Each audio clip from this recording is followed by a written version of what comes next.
Hello and welcome back to JEE nerds. तो आज का जो वीडियो है वो हमारे बहुत ही प्यारे प्यारे जेईई 2028 के एस्पायरेंट बालकों के लिए होने वाला है, और उसमें भी खासकर उन बालकों के लिए जो कि आईआईटीएन बनने का ही सीधा ड्रीम लेके चल रहे हैं and they will settle for nothing less than that. ठीक है, अगर तो तुम उस श्रेणी के बालक हो तो फटाफट से सब्सक्राइब कर लो, मुझे कमेंट्स में ड्रॉप करके बताओ that you will crack IIT. तुम्हें लिखना है आई विल क्रैक आईआईटी। और 11th से आईआईटीएन बनने का जो पूरा 2 साल का सफर है उसमें क्या तुम्हारा रोड मैप रहना चाहिए, उस विषय में अपन इस वीडियो में जो है बात कर रहे होंगे। मैं ऐसा नहीं करूंगा कि तुम्हारा एक एक दिन मैप आउट कर दूं कि अच्छा इस दिन ये करो इस दिन ये करो। 700 दिन है अभी तुम्हारे पास, तो वो फिजिबल भी नहीं है। बट यस, मैं तुम्हें कुछ ऐसी हैबिट्स, कुछ ऐसे फ्रेमवर्क्स, कुछ ऐसे वही मेथोडोलॉजीज दे रहा हूँ जिससे तुम 2028 में आईआईटीएन बनने की पूरी मेरे एंड से काम हो जाएगा। उसके बाद तुम जितनी मेहनत उसमें डाल लो वो तुम्हारे हवाले, वतन साथी हो। ठीक है, तो इसी के साथ वीडियो को जो है अपन स्टार्ट करते हैं। सबसे पहला गोल या सबसे पहली चीज जो सबसे ज्यादा जरूरी है वो तुम्हें रखना है अपना 11वीं का। That is you have to finish 11th in 11th itself. Show of hands. अभी वीडियो देखते देखते छोटा सा हाथ बढ़ाओ, तुम में से कितनों ने ये बात सुनी है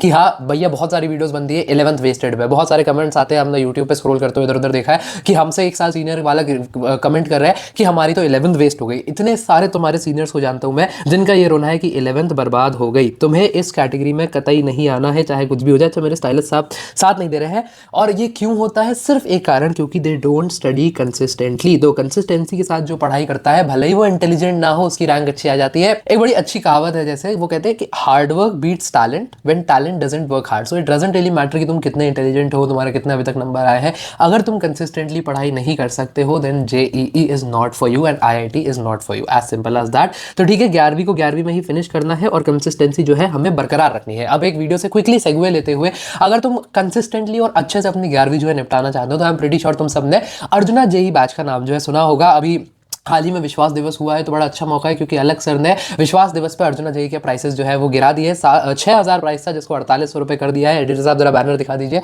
इस बैच में तुम्हें लाइव लेक्चर्स मिलते हैं पीडब्ल्यू की ऐसे टॉप ओजी फैकल्टी द्वारा। चैप्टर वाइज ऑडियो समरीज तुम्हें मिलती है, चैप्टर वाइज ब्लूप्रिंट के पीडीएफ्स मिलते हैं, chapter wise JEE replica sheets. ये कुछ नया है ऑडियो समरी, और ये कुछ नई चीज है जिसमें जो एग्जाम पीवाईक्यूज आए हुए हैं ना सालों के, उनको रेप्लिकेट करते हुए तुम्हें शीट्स मिलती है, और पीवाईक्यूज भी तुम्हें जो है दे रहे होते हैं इस बैच में।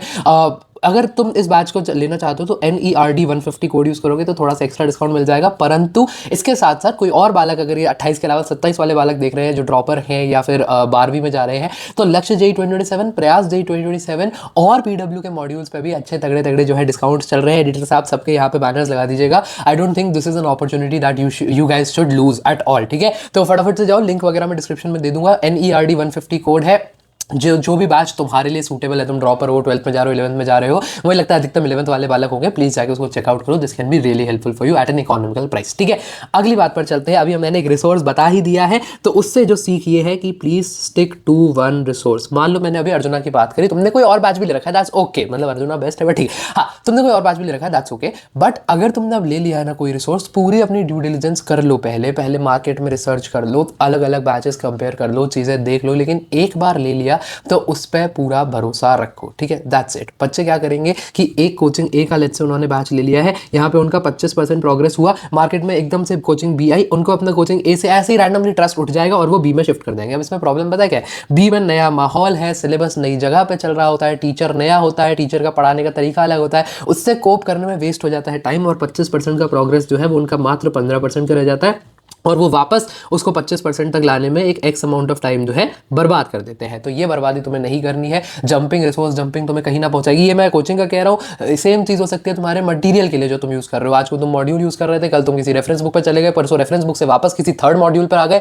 ये सब करते रहोगे तो पढ़ाई कब करोगे? सारा टाइम तुम्हारा एडजस्ट होने में ही, एडजस्ट करने में ही चला जाएगा। ठीक है, जो भी प्रॉपर रिसर्च करनी है कर लो, एक टीचर कोचिंग मटीरियल चुन लो और फिर उस पर ट्रस्ट रखो। तीसरी चीज़, और मुझे लगता है तीसरी आ गई ना, हाँ तीसरी चीज़, और मुझे लगता है अगेन सबसे ज़रूरी, मॉक टेस्ट। इस विषय पे बात करना, अगर तुम्हें एक आईआईटीएन बनना है तो मॉक टेस्ट तो भैया देने पड़ेंगे। वीडियो का सार क्या है? 11वीं से आईआईटी में पहुंचना, और उसके लिए मॉक टेस्ट एक बहुत जरूरी कड़ी है। पूरे 2 साल रेगुलरली तुम्हें टेस्ट देने हैं। तुम जिस भी कोचिंग वगैरह में हो वहां टेस्ट होते हैं, बट बालक क्या करता है, मैं भी ऐसे ही था, टेस्ट हम डर के मारे स्किप कर देते हैं, पता है। और क्यों स्किप कर देते हैं? क्योंकि कम नंबर आएंगे। क्या होता है लो मार्क्स का फियर? ये होता है कि यार मेरे को शर्म आएगी, रिजल्ट शेयर होता है सब लोगों में, मम्मी पापा देखते हैं, इससे अच्छा है टेस्ट देता ही नहीं हो। देखो ये काम नहीं करना है तुम्हें, प्लीज़ इस बात को समझो कि तुम्हारे इन मॉक टेस्ट के बेसिस पे तुम्हें अपना फाइनल डे का कॉलेज नहीं मिलना है जहाँ से तुम अपनी बीटेक कर रहे होगे। तुम्हें वो किस बेसिस पे मिलना है? तुम्हें वो मिलना है अपने जेईई के स्कोर के बेसिस पे, जो कि आज से 2 साल 1.5 साल बाद है। तो अभी के लो स्कोर से काहे परेशान हो रहे हो यार? इन सब चीज़ों से ऊपर उठो। एम्बैरेसमेंट, शर्म,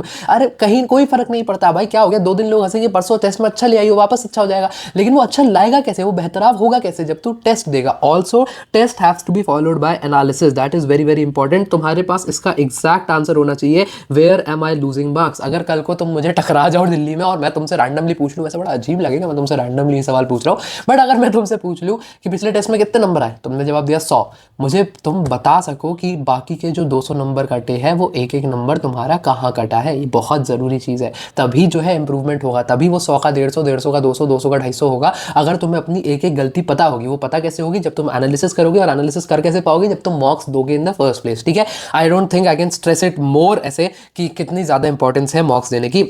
अगली बात पर आ जाते हैं, हैशटैग इसको बना लो, इसको तुम्हें अपने मन में रखना है। There is actually no use of only watching lectures. 11वीं का बच्चा अपना प्रोग्रेस जो है ना वो ऐसे नापता है कि मैंने एक पर्टिकुलर चैप्टर के 10 लेक्चर्स देख लिए, आज का प्रोग्रेस हो गया। कल प्रोग्रेस का मतलब होगा कि अब मैं इसी चैप्टर के अगले 10 लेक्चर्स देख लूँ, मैं कहा ओके। परसों अब ये चैप्टर खत्म हो गया, नेक्स्ट चैप्टर के 15 लेक्चर है, उसमें से 7 आज देख लेता हूँ, फिर 7 अगले दिन देख लूंगा, मैं कहा ओके। अब फिर दूसरे से, अरे लेक्चर देख के कहाँ जाओगे भाई? लेक्चर देखने से नहीं, तुम्हारे जेई के में पेपर में ये नहीं पूछेंगे कि तुमने कितने लेक्चर देखे अपने आईआईटी प्रिपरेशन के दौरान। ऑनलाइन में बच्चे भरे पड़े हैं गलती करने वाले, सिर्फ लेक्चर देखे जा रहे हैं भाई। वो एक अननेसेसरी ऐसे फेल्ड सेंस ऑफ ग्रेटिफिकेशन है जो तुम खुद को दे रहे हो। बस एक इमीडिएट ग्रेटिफिकेशन तुम्हें मिल रहा है कि अच्छा मैंने 7 लेक्चर देख लिए, मेरा आज का काम पूरा हो गया, मेरी आज की पढ़ाई, एयर कोट्स पढ़ाई पूरी हो गई। कोई फायदा नहीं है ऐसी पढ़ाई का जब तक तुम प्रैक्टिस नहीं कर रहे हो, जब तक तुम रिवीजन नहीं कर रहे हो, जब तक तुम मॉक्स नहीं दे रहे हो। तो प्लीज़ ये 3 चीज़ें मैं लिख भी देता हूँ, एडिटर साहब अलग से लगा देना, मुझे लगता है एडिटर साहब भूल जाएंगे। प्रैक्टिस, रिवीजन, मॉक्स, इन तीनों के बिना जेई में नहीं निकाल पाओगे। सिर्फ लेक्चर देखने से काम नहीं बनेगा। उस लेक्चर के बाद जो होमवर्क मिला है वो करो, जो डीपीपी मिली है वो सॉल्व करो, जो मॉड्यूल लगानी है वो मॉड्यूल लगाओ, जो भी मास्टर तुम्हारा जो भी कहता है कि अच्छा ये वाला रिसोर्स लगाना है वो लगाओ। सिर्फ लेक्चर देखने से काम नहीं बनेगा। ठीक है, अगली बात पर चलते हैं और ये आखिरी बात होगी। 2 इंपॉर्टेंट हैबिट है, अगर तुमने इनको आजमा लिया तो मजा आ जाएगा। मतलब मैं गारंटी दे रहा हूँ, आज से 2 साल बाद वापस आके कमेंट करोगे तुम कि भैया मेरा आईआईटी निकल गया, मैंने ये 2 चीजें करी थी। सबसे पहला, वीकली क्लीनिंग ऑफ बैकलॉग्स। मैंने पॉइंट नंबर 1 क्या शुरू किया था कि 11वीं को 11वीं में ही कंप्लीट करना है। बच्चों की 11th वेस्ट हो जाती है क्योंकि उनके बैकलॉग बन जाते हैं, क्योंकि वो इतने बड़े बैकलॉग बन जाते हैं कि वो क्लियर ही नहीं हो पाते। मान लो तुम्हारे पास इतना बड़ा ठस्सा है बैकलॉग का, धक धक धक धक धक, इसमें मान लो 200 लेक्चर है, तुम कर पाओगे क्लियर? मोटिवेशन आएगा? हो सकता है कर ले जाओ, लेकिन मोटिवेशन तो कतई नहीं आएगा। एक हफ्ते में तुम्हारे मैक्सिमम कितने लेक्चर्स होते हैं? जब मैं जिस कोचिंग में था वहाँ पे हमारे एक हफ्ते में 14 घंटे लेक्चर होते थे। ठीक है, 14 घंटे की 7-7 क्लास होगी, एवरेज केस में 12 होता है। 12 घंटे लेक्चर में मान लो तुम्हारे 4 छूट गए, which is not a very good number, but एक हफ्ते का maximum backlog is only 4 to 6 hours. पूरा भी छोड़ दे, that is also 12 hours only. तो ये 12 को 200 बनने ही मत दो।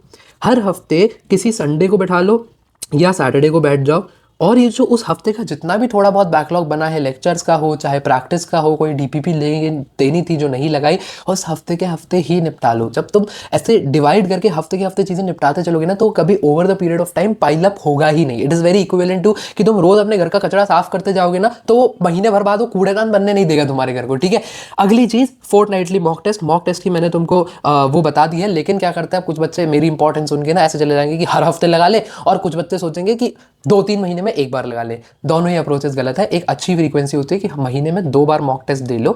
अगर तुम्हारी कोचिंग में महीने में 1 बार भी हो रहा है, दैट इज ऑल्सो गुड। 11वीं खत्म होते होते उसको 2 बार में शिफ्ट कर लेना, बट महीने का 1 टेस्ट तो तुम दे दो जरूर। ठीक है, ये 2 हैबिट है, हर महीने में 1 टेस्ट और हर हफ्ते में 1 बैकलॉग क्लियरिंग सेशन, जहां उस हफ्ते का सारा बैकलॉग अपना क्लियर होना चाहिए।